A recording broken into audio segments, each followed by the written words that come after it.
Т-Медиа телеканалы 2019 жылдын 15 февралында ачылган. Ошол күндөн баштап көрүүчүнү бейтарап маалымат менен камсыздоону колго алды. 4 жылдан бери аймакта болуп жаткан мыйзамсыз иш-аракеттерди, жеке менчикке өтүп кеткен, жеңичинен сатылган жер тилкелерди ачыктап, бир канча материалдарды эфирге чагылдырып келе жатат. Алардын айрымдарын сунуштайбыз. Жайкы тыныгуудан кийин Т-Медиа телеканалынын бейтарап маалымат программасы Ош шаарынын так ортосунда жайгашкан Ахматбек Сүйүнбаев атындагы стадион боюнча материал чыгарган. Анда стадионго кирүүчү жол жабылып, жер жеке жактарга өтүп, үйлөр салынганы баяндалган. Телеканал бул иштерди ачыктап, коомчулукка жарыялагандан кийин прокуратура кызматкерлери териштирүү жүргүзүп, мыйзамсыз фактыларды ачыктады. Анар Кичи районундагы 8 сотук жер тилке мыйзамга дал келбеген жолдор менен жеке жаранга катталганы боюнча сюжет көрүүчүлөргө сунушталып, натыйжада аталган жер тилке мэриянын балансына кайтарылды. Ош шаарынын мэриясынын муниципалдык менчик башкармалыгынын мурдагы жооптуу кызматкерлери жана азыркы иштеп аткан кызматкерлери тарабынан комиссияга киргизбестен жалпы пайдалануудагы жерди генпланда жана ошондой эле жанагындай застройка линияларда ал жерлер жашыл зона деп жалпы пайдалануудагы жерди жеке менчикке берип жиберишкен.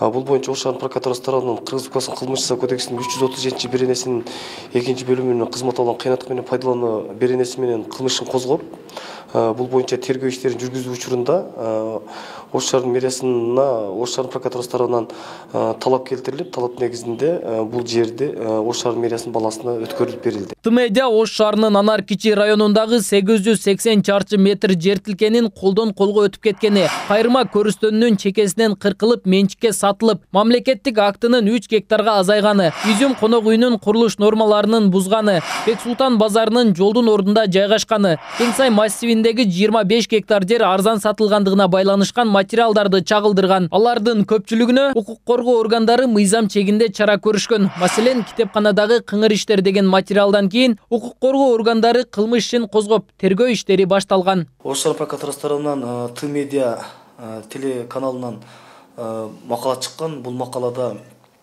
именно Ош шаардык китепканасындагы коррупциялык элементтер боюнча көрсөтүлгөн. Бул боюнча биз бул баракчаны текшерүү үчүн прокуратуранын кызматкерлерине рапорт менен каттоо калтырып текшерткен учурда бул жерде көптөгөн миллиондогон акчалар мыйзамсыз чегерилгендиктери аныкталып, мыйзамсыз берилип кеткендиктери аныкталып. Мисалга айтып кете турган болсок, жетекчиси бир эле учурда жетекчи болуп иштеп туруп, башка иштеген жарандарды кызматкерлерден айлык акысын өзүнө кайрадан эле кошо алып жүргөн фактылар аныкталган. Ушул жылдын февраль айынын башында эле Ош облустук ооруканасынын дарыгерлери бейтаптан 25 000 сом акча алгандыгы боюнча сюжетти көрүүчүлөргө тартууладык. Маалымат көпчүлүктүн талкуусуна чыгарылгандан кийин жетекчилик чечкиндүү чечим чыгарды. Дарыгерлер тергөө иштери аяктаганга чейин жумуштан убактылуу четтетилди. Операциялардан четтетилди. Ошондой эле булардан коргоо органдарынын териштирүү иштери бүткөндөн кийин ошолордун берген тактоосуна, ошолордун заключениясына карата чара көрсөтүлөт. Кара суунун Каратай айылындагы бажы терминалы Ош шаарынын так ортосуна жылдырылганын буга чейин көтөргөнбүз. Мындай жагдайга айдоочулар нааразычылыгын билдирип, Манас Ата аймактык башкармалыгында унаа тыгыны үзүлбөй калган. Түштүк Батыш бажы терминалынын башчысы тыгын токтобосо терминал жылат деп билдирген. Самат Сатарович Исабеков төрагабыз өткөндө келип көрүп кетти. ХБКда убактылуу сактоочу жайда көргөндөн кийин бизге тапшырма берди.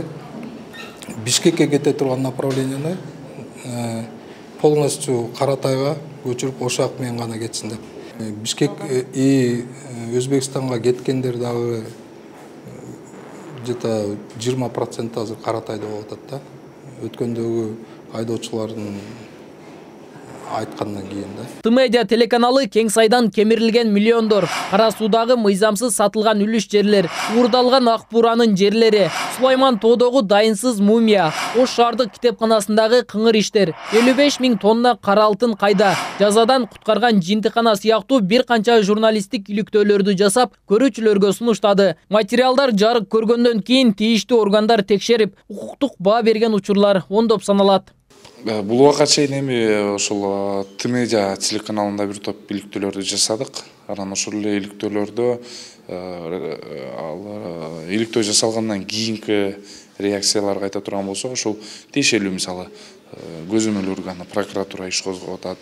Анан айрым учурлар ошол прокуратура органы кылмыш ишин козгоп, айрым учурларда ошол жетекчилерди жумуштан алуу сунуштары берилип атат. Бирок биз негизи ошол кайсыл бир адамдарды жумуштан четтетүү же болбосо аларды жумуштан алуу үчүн материал жасабашыбыз керек.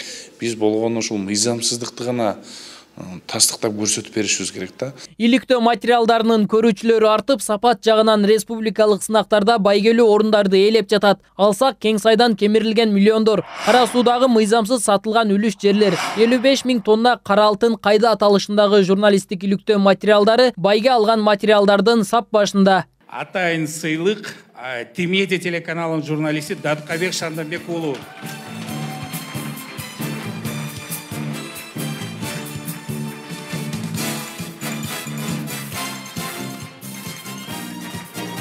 Тимедиа телеканалы жаш болгондугуна карабастан актуалдуу маек, дализдеги кеп, ачык талкуу, коомдук пикир, замандаш жана башка автордук программаларын көрүүчүлөргө сунуштап келет. Туруктуу көрмандарды тапты. Заман талабына жараша маалыматтарга тактык киргизип, факт-чек жанрын жолго койгон. Мындан сырткары жаш өспүрүмдөр менен Тайыржан Турсуналиев атындагы медиа мектеби иш алып барып, журналистикага кызыккан улан кыздарды тарбиялап келүүдө. Нургелди Каныбек уулу, Асылбек Турдалиев, Бейтарап, Ош шаары.